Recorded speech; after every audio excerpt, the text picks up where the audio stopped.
Hello friends, कैसे हैं आप सब लोग। चलिए आज हम स्टार्ट करने जा रहे हैं अपनी class number 27, chapter number 6 banking chapter चल रहा है। और आज का टॉपिक है आपका मनी क्रिएशन या फिर हम कह लें क्रेडिट क्रिएशन। तो मनी क्रिएशन और क्रेडिट क्रिएशन बेसिकली जो कॉमर्शियल बैंक होता है उसकी अपनी एक पॉलिसी होती है। ठीक है, ये पॉलिसी का क्या मतलब है मनी क्रिएशन का, ये कॉमर्शियल बैंक से रिलेट करता है टॉपिक। तो हमने क्लास नंबर 26 में हमने ये पढ़ा था कि जो कॉमर्शियल बैंक होता है उसके बेसिकली प्राइमरी और सेकेंडरी फंक्शंस होते हैं। तो प्राइमरी फंक्शंस में हमने पढ़ा था एक्सेप्टिंग डिपॉजिट के बारे में। तो उसमें हमने क्या पढ़ा था कि जो कॉमर्शियल बैंक है उसका प्राइमरी फंक्शंस होता है अपने कस्टमर से डिपॉजिट एक्सेप्ट करना, मतलब कस्टमर बैंक में अपना पैसा जमा करा सकता है। अब बैंक को अगर ट्रेडिंग करनी है, बैंक को अगर बिज़नेस करना है, पैसा कमाना है, तो बैंक कस्टमर के जमा कराए गए पैसे को अपने पास संभाल के नहीं रखता। बैंक क्या करता है, उसे क्रेडिट की फॉर्म में, क्रेडिट मतलब लोन की फॉर्म में फिर दूसरे लोगों को वो प्रोवाइड कराता है। मतलब एक कस्टमर से वो डिपॉजिट लेता है, ठीक है। अगर एक कस्टमर बैंक में पैसा डिपॉजिट कराता है तो बैंक उसी पैसे को, कस्टमर के जमा कराए गए पैसे को क्रेडिट की फॉर्म में, लोन की फॉर्म में दूसरे अपने कस्टमर्स को प्रोवाइड कर देता है। चाहे वो फर्म हो, चाहे वो कोई इंस्टीट्यूशन हो, या फिर कोई भी आपका दूसरा कोई इंडिविजुअल पर्सन हो। तो यहाँ पर जो हम क्रेडिट की बात कर रहे हैं, क्रेडिट क्रिएशन उसी क्रेडिट से जुड़ा हुआ है। अब क्रेडिट का मतलब क्या हो गया, लोन प्रोवाइड कराना। और क्रेडिट क्रिएशन का मतलब क्या हो गया, क्रेडिट क्रिएशन का मतलब ये होता है कि जब कोई भी कस्टमर कॉमर्शियल बैंक में पैसे जमा कराता है, ठीक है, तो बैंक एक कस्टमर के एक बार जमा कराए गए पैसे से कई बार मल्टीपल टाइम्स में उसे क्रेडिट में क्रिएट कर सकता है। मतलब अगर कोई कस्टमर मान लीजिए बैंक में 10,000 रुपये जमा कराता है तो बैंक क्या करेगा, उस पैसे में से कुछ पैसे वो किसी और को लोन की फॉर्म में दे देगा, किसी फर्म को या किसी इंडिविजुअल पर्सन को। अब वो जो लोन का पैसा बैंक ने उस 10,000 रुपये में से किसी को लोन दिया, किसी कस्टमर के जमा कराए गए पैसे में से बैंक ने किसी को लोन दे दिया, मान लीजिए 8,000 रुपये। वो 8,000 रुपये का जो बैंक ने क्रेडिट किया है, जो बैंक ने लोन जनरेट किया है, वो लोन एक बार नहीं कई बार जनरेट होगा, बार बार जनरेट होगा, ठीक है। उसे हम बोलते हैं क्रेडिट क्रिएशन। एक ही डिपॉजिट से अलग अलग बार लोन जनरेट होता चला जाएगा। एक बार बैंक में पैसा जमा होगा कस्टमर का, बैंक उसी पैसे से बार बार हर बार लोन जनरेट करता चला जाएगा, तो उसे हम बोलते हैं credit creation. Through the process of, अब डेफिनेशन पढ़ लेते हैं। Through the process of money creation, जब हम मनी क्रिएशन की प्रोसेस कर रहे होते हैं तो उससे हमें क्या पता चलता है, commercial bank are able to create credit. Commercial bank क्या करता है, कस्टमर के जमा कराए गए पैसे से क्रेडिट क्रिएट करता है, मतलब लोगों को लोन देता है, which is in far excess of the initial deposit. Far excess का मतलब जितना कस्टमर पैसे जमा कराता है उससे कई गुना ज़्यादा, उससे कई मैनीफोल्ड्स टाइम्स में, मतलब मल्टीपल टाइम्स में कॉमर्शियल बैंक उसे क्रेडिट की फॉर्म में कन्वर्ट कर देता है। ये नहीं कि सिर्फ अगर कस्टमर बैंक में 10,000 रुपये जमा करा रहा है तो उसमें से आपने 20% रिजर्व रख लिया और 80% आपने लोन दे दिया, तो बस वो लोन एक बार ही दिया जाएगा, उसके बाद आप दोबारा लोन नहीं दे पाओगे।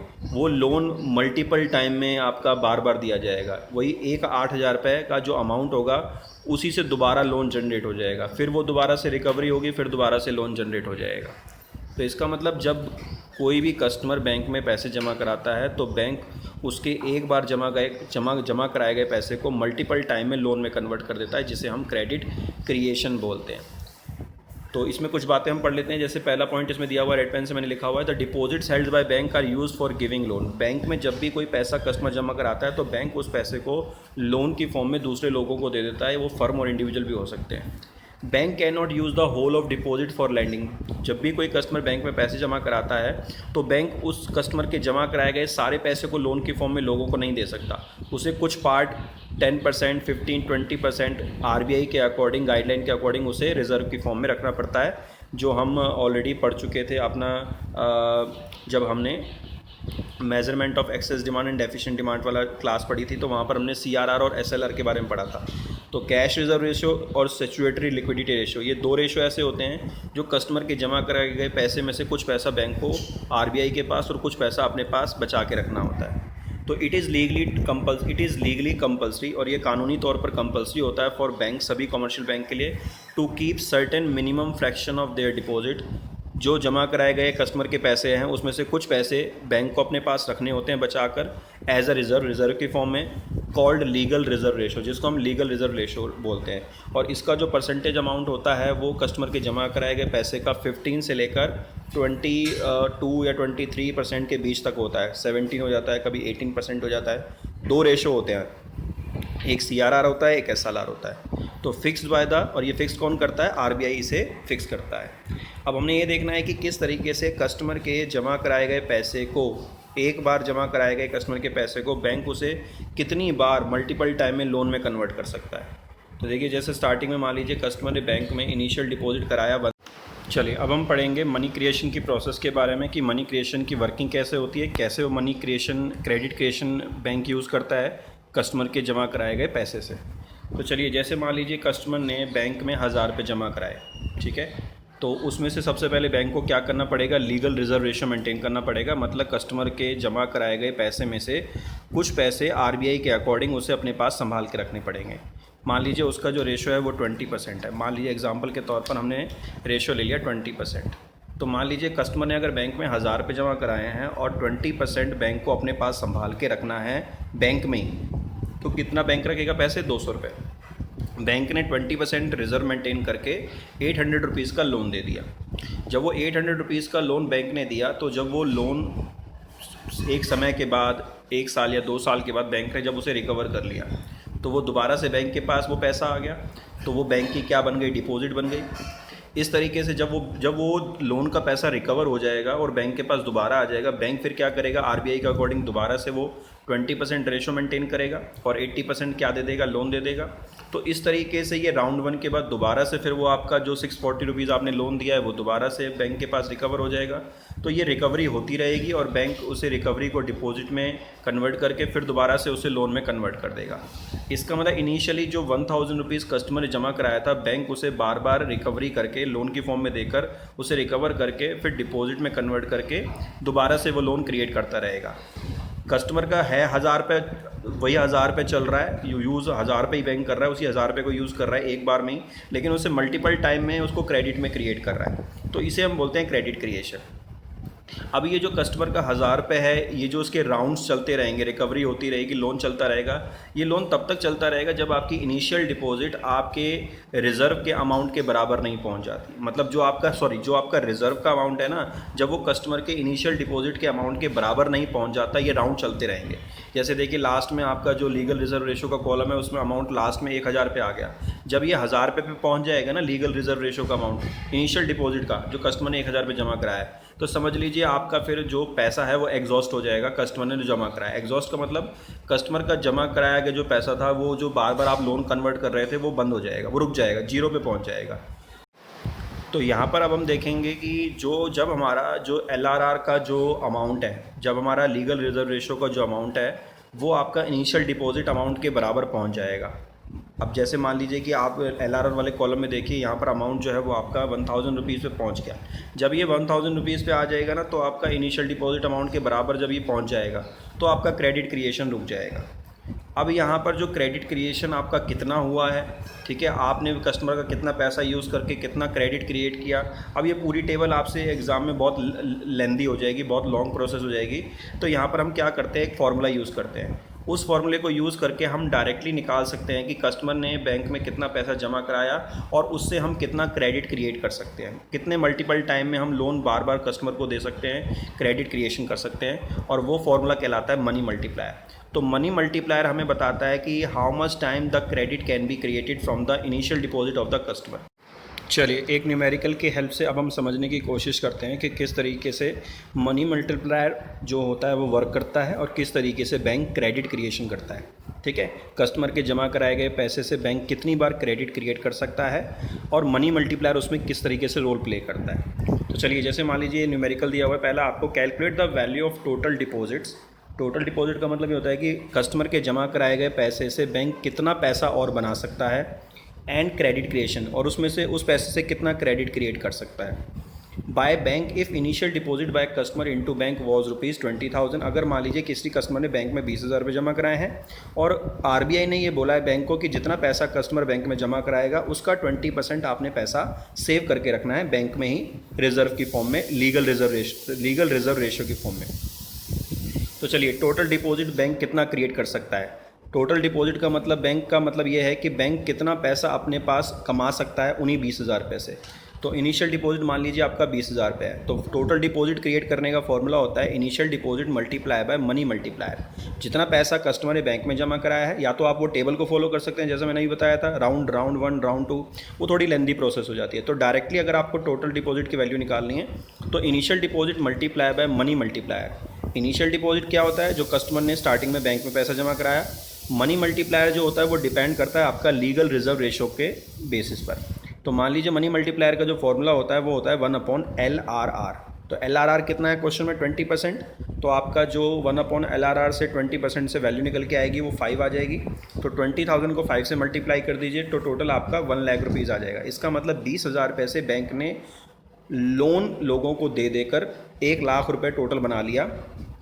अब उस 1 लाख रुपए में बैंक ने क्या कर लिया होगा? बैंक ने अपना जो कस्टमर का पैसा है वो तो सेव कर लिया होगा LRR से।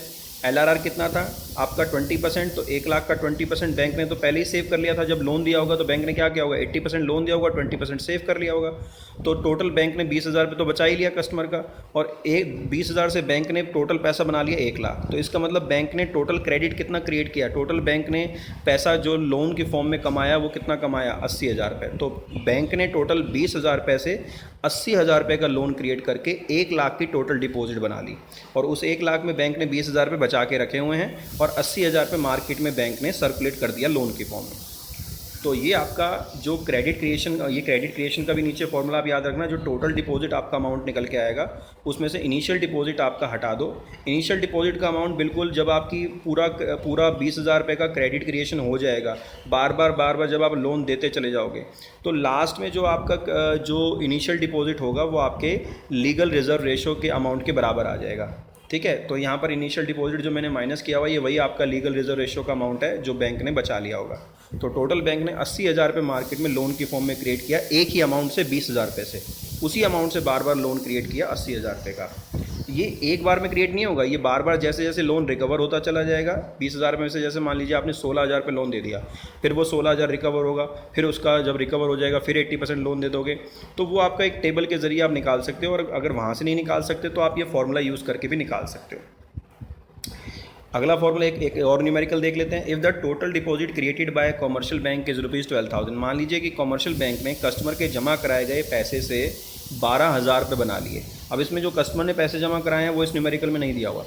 एंड लीगल रिजर्व रिक्वायरमेंट ही 25%, और बैंक को 25% का लीगल रिजर्व रिक्वायरमेंट को मेंटेन करना था। Calculate the amount of initial deposit. आपने निकालना है कि बैंक में कस्टमर ने कितना पैसा जमा कराया। इसमें वो अमाउंट दिया हुआ है जो बैंक ने लोन की फॉर्म में लोन दे देकर लोगों को लोन क्रिएट करके, क्रेडिट क्रिएट करके जो बैंक ने पैसा कमा लिया, जमा कर लिया टोटल, ये वो अमाउंट है। अब इसमें से आपने बताना है कि बैंक में कस्टमर ने जमा कितना कराया था जिससे बैंक ने 12,000 रुपये बना लिए। तो टोटल डिपॉजिट क्रिएट का फॉर्मूला जैसे मैंने बताया था, initial deposit multiply by money multiplier. Initial deposit आपको दिया नहीं हुआ, हाँ टोटल डिपॉजिट आपको दिया हुआ है। देखिए मैंने यहाँ पर टोटल डिपॉजिट भी लिख दिया। टोटल डिपॉजिट में बेसिकली जो कस्टमर का पैसा है वो, और जो बैंक ने लोन क्रिएट किया है मल्टीपल टाइम में वो, ये दोनों अमाउंट मिला के आपका टोटल डिपॉजिट होता है। तो टोटल डिपॉजिट हमें 12,000 रुपये दिया हुआ है, इनिशियल डिपॉजिट हमें दिया नहीं हुआ, और मनी मल्टीप्लायर का फॉर्मूला होता है 1/LRR। LRR कितना है इसमें? 25%। 1/25% को हम 4 भी लिख सकते हैं। तो इनिशियल डिपॉजिट को अगर वहीं रहने दें और 4 को हम इक्वल के इधर ले जाएं तो इनिशियल डिपॉजिट हमारा कितना आ जाएगा? 3,000 रुपये। इसका मतलब टोटल बैंक ने 12,000 रुपये टोटल डिपॉजिट बनाया, जिसमें से 3,000 रुपये तो कस्टमर का था जो बैंक ने LRR के थ्रू सेव कर लिया होगा। तो जब बैंक ने 3,000 रुपये इनिशियल डिपॉजिट था कस्टमर का जो LRR के ज़रिए बैंक ने सेव कर लिया होगा, तो 12,000 में से अगर हम 3,000 रुपये हटा दें तो बैंक ने कितना क्रेडिट क्रिएशन किया? 9,000 रुपये। चलिए अब हम पढ़ेंगे कुछ इंपॉर्टेंट पॉइंट्स जो आपके मनी क्रिएशन और क्रेडिट क्रिएशन से जुड़े हुए हैं। जैसे पहला है आपका why only fraction of deposit are kept as a cash reserve. इसमें ये बताया जा रहा है कि क्यों बैंक थोड़ा सा पैसा, जो बैंक में कस्टमर पैसा जमा करता है उसमें से थोड़ा सा अमाउंट बैंक अपने पास बचा के रख लेता है रिजर्व के फॉर्म में, और बाकी बचा हुआ पैसा लोन दे देता है। तो जो थोड़ा बहुत पैसा बैंक अपने पास रखता है उसे हम बोलते हैं फ्रैक्शनल रिजर्व बैंकिंग सिस्टम। इसका नाम होता है फ्रैक्शनल रिजर्व बैंकिंग सिस्टम। इसका मतलब ये है कि अगर मान लीजिए कस्टमर आपके बैंक में पैसे जमा करा रहा है तो वो कभी ना कभी डिमांड तो करेगा अपने पैसे की, आज नहीं तो कल, नहीं तो परसों तो अपने पैसे मांगेगा ही। तो इसका मतलब जब वो पैसे मांगेगा और आप उसे अगर ये कह दोगे कि भाई मैंने आपका पैसा सारा का सारा लोन दे दिया, तो वो दोबारा आपके बैंक में पैसे जमा नहीं कराएगा और इस तरह से बैंकिंग चलेगी नहीं, क्योंकि कस्टमर से आपने पैसे सेविंग डिपॉजिट कराए हैं। तो बैंक अपने कस्टमर से जब पैसे लेता है तो बैंक की लायबिलिटी भी होती है अपने कस्टमर को वो पैसा वापस देना। तो इसीलिए बैंक क्या करता है, फ्रैक्शनल रिजर्व मेंटेन करता है, कुछ पैसा अपने पास बचा के रख लेता है कस्टमर को लौटाने के लिए जब कस्टमर डिमांड करेगा, और कुछ पैसा वो लोन की फॉर्म में दे देता है। अब यहाँ पर देखिए मैंने रीज़न भी लिखा हुआ है, all the depositor do not approach the bank for withdrawal of money at the same time. मतलब कि जितने भी डिपॉजिटर बैंक में पैसा जमा कराते हैं वो सारे के सारे डिपॉजिटर एक ही टाइम पर बैंक से पैसा वापस नहीं लेते।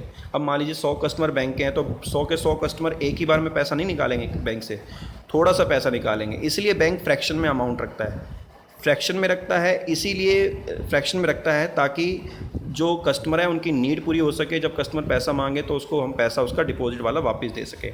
सारे के सारे कस्टमर अपना पैसा वापस नहीं मांगने आएंगे, इसलिए बैंक कुछ पैसे को अपने पास रखता है और बाकी पैसे को वो लोन के फॉर्म में दे देता है। And also do not withdraw the entire amount in one go. और बैंक के जो कस्टमर होते हैं वो एक बार में अपना सारा पैसा विड्रॉ नहीं कर सकते। अगर मान लीजिए कि कस्टमर एक बैंक में अगर 1000 रुपये जमा कराता है तो कुछ दिनों के बाद हो सकता है कि 1000 में से वो 200 रुपये निकाल ले या 300 रुपये निकाल ले, एक बार में एक साथ सारा पैसा नहीं निकालेगा। तो इसीलिए बैंक क्या करता है, जितने कस्टमर की जो ट्रेडिशनली नीड होती है उतने पैसे वो बचा के रख लेता है, बाकी वो लोन दे देता है। There is a constant flow of new deposit into bank. और बैंक में हमेशा नई नई डिपॉजिट्स आती रहती हैं, इसलिए बैंक हमेशा थोड़ा सा पैसा बचा के और थोड़ा सा पैसा लोन की फॉर्म में देता रहता है। अब जब हम मनी क्रिएशन यूज़ करते हैं, मनी क्रिएशन वर्किंग यूज़ करते हैं मनी मल्टीप्लायर के ज़रिए, लीगल रिजर्व रेशो के ज़रिए, तो उसमें हमने कुछ बातों को एज्यूम करना है। अब हमारी कॉमर्स बेसिकली साइंस तो है नहीं कि भाई उसमें जो फॉर्मूला हमने लगाया, जो टेक्निक यूज़ करी वही हमें फॉलो करनी है, ये हमारी अजम्पशन बेस होती है। तो इसीलिए आपने ध्यान रखना है कि जो हमारी मनी क्रिएशन होती है उसमें हमें कुछ चीज़ें एज्यूम करके चलनी पड़ेंगी कि ये बातें इस तरीके से हमें माननी पड़ेंगी कि ऐसा होता होगा। जैसे for example the entire commercial banking system is one unit and it is termed as banks. जितनी भी हमारी इंटायर कमर्शियल बैंकिंग सिस्टम है वो सारा का सारा बैंकिंग सिस्टम अलग अलग नहीं है, वो सारा का सारा सिस्टम एक ही है। मतलब अगर मान लीजिए कि आपने किसी बैंक से लोन लिया, तो अगर आप बैंक से लोन लेते हो अपने ही उसी बैंक में अकाउंट खुलवा के, तो भी बैंक आपको लोन दे देगा। और अगर आपने किसी और बैंक में आपका अकाउंट है और आप अपने वाले बैंक में लोन लेना चाहते हो तब भी बैंक आपको लोन दे देगा, क्योंकि बैंक जो है वो ऑनलाइन ट्रांजैक्शन करता है, लोन आपको कैश में नहीं देता। अगर बैंक आपको लोन भी देगा तो वो अपने अकाउंट से निकाल के आपके अकाउंट में अगर डालेगा तो उसके पास प्रूफ होगा। और प्लस अगर आप अपने बैंक से चेक काट के जिससे लोन लिया है उसको चेक से देते हो तो भी पैसा आपका ऑनलाइन जाएगा रिकॉर्डेड फॉर्म में। तो इसीलिए पूरी कंट्री में जो बैंकिंग सिस्टम है वो एक ही है। अगर मान लीजिए एक बैंक से दूसरे बैंक को कोई जानकारी लेनी है तो जानकारी आसानी से निकल सकती है, क्योंकि आरबीआई ने सारी की सारी बैंकिंग को सेंट्रलाइज किया हुआ है। आरबीआई अपना कंप्यूटराइज तरीके से किसी भी बैंकिंग से कोई भी ट्रांजैक्शन को चेक कर सकता है। उसके बाद है all receipt and payment in the economy are routed through the bank. जितनी भी हमारी कंट्री में इकोनॉमी में जो ट्रांजैक्शन की जाती हैं, जो भी पेमेंट ली जाती है दी जाती है, वो सारी बैंकिंग के थ्रू ली जाती है। अगर आपको किसी को पेमेंट करनी है तो आप चेक से पेमेंट करते हो, हालांकि कैश में भी पेमेंट होती है, लेकिन all payments are made through the cheque and all receipts are deposit in the bank. जब भी मान लीजिए सपोज कीजिए आपने बैंक से लोन लिया, तो बैंक आपको लोन कैश में देगा या अकाउंट में, आपके अकाउंट में डालेगा। जब बैंक से आप पैसे निकालोगे तो कैसे निकालोगे, या तो आप चेक से निकालोगे या एटीएम से निकालोगे। तो इसका मतलब all receipts are through the bank and all payments are through the bank. जब आप बैंक को लोन की पेमेंट करोगे तो कैसे करोगे, बैंक को लोन की पेमेंट भी आप कैसे करोगे, आप अपने बैंक से आप बैंक को चेक से पेमेंट करोगे या ऑनलाइन बैंक में पैसा ट्रांसफ़र करोगे, ठीक है, या फिर बैंक में आप कैश जमा कराओगे। तो जो पेमेंट होगी वो भी बैंक के थ्रू होगी, जो रिसिप्ट्स होगी वो भी बैंक के थ्रू होगी, ठीक है। तो इसीलिए तो जो रिकवरी होती है लोन की वो बैंक में आती है और वो डिपॉजिट मानी जाती है। इसीलिए तो कहते हैं all receipts and payment are through the bank so that all the recovery of the loan through the bank. तो बैंक में जो रिकवरी आती है लोन की वो तभी तो बैंक के लिए डिपॉजिट बन जाती है। तो ये चीज़ होती है मनी क्रिएशन के अंडर में। अब कुछ बातें और आपने ध्यान में रखनी है। Money creation bye commercial bank raises the national income. ये अब बातें बताई जा रही है इकोनॉमी के पॉइंट ऑफ व्यू से कि जो मनी क्रिएशन होता है वो किसी भी कंट्री के नेशनल इनकम को रेज करने में मदद करता है। क्यों, अगर बैंक बार बार कस्टमर से लोन रिकवर करके फिर कस्टमर को लोन देगा तो कस्टमर की क्या होगी, परचेजिंग पावर बढ़ेगी। कस्टमर को बार बार लोन मिलेगा तो बार बार कस्टमर अपना सोसाइटी में पैसा इन्वेस्ट करेगा। अगर फर्म लोन लेती है तो फर्म अपने बिजनेस में लगाएगी तो इकोनॉमी का आउटपुट बढ़ेगा। या अगर कस्टमर पर्सनल लोन लेता है तो कस्टमर की परचेजिंग पावर बढ़ेगी, इनडायरेक्टली डिमांड बढ़ेगी तो प्रोडक्शन बढ़ेगा। तो कहीं ना कहीं नेशनल इनकम हमारी बढ़ती है मनी क्रिएशन से। Commercial bank lends money mainly to investor. Commercial bank mainly जो लोन देता है ना, हालांकि देता तो पर्सनल लोन भी है और कमोडिटी लोन भी है, लेकिन वो ज़्यादा से ज़्यादा कोशिश करता है लोन को उसमें इंफ्रास्ट्रक्चर या फिर आपके बिजनेस या फिर जो आपके इंडस्ट्रियल सेक्टर होते हैं उसमें पैसा लगाने की कोशिश ज़्यादा करता है। बाकी आज का ट्रेडिशन है, बैंक अब हर तरीके से लोन देता है आपको, चाहे वो आपका पर्सनल लोन हो, चाहे वो आपका कार लोन हो, बाइक लोन हो, कमोडिटी लोन हो, हर तरीके के लोन देता है। तो the raise in investment in the economy leads to rise in national income, the multiplier effect. इसका मतलब जब भी बैंक अपना पैसा इंडस्ट्री में या फिर आपके फॉर्म्स में या बिजनेस में लगाएगा तो उससे आपकी कंट्री में जो नेशनल इनकम है वो मल्टीपल टाइम्स में मल्टीप्लायर में बढ़ेगी। क्योंकि जब आपका क्रेडिट क्रिएशन मल्टीप्लायर में बढ़ता है तो नेशनल इनकम भी मल्टीप्लायर में बढ़ेगी। तो ये था आज का आपका टॉपिक जो हमने पढ़ा मनी क्रिएशंस के बारे में और मनी क्रिएशन या क्रेडिट क्रिएशन के बारे में। Thank you.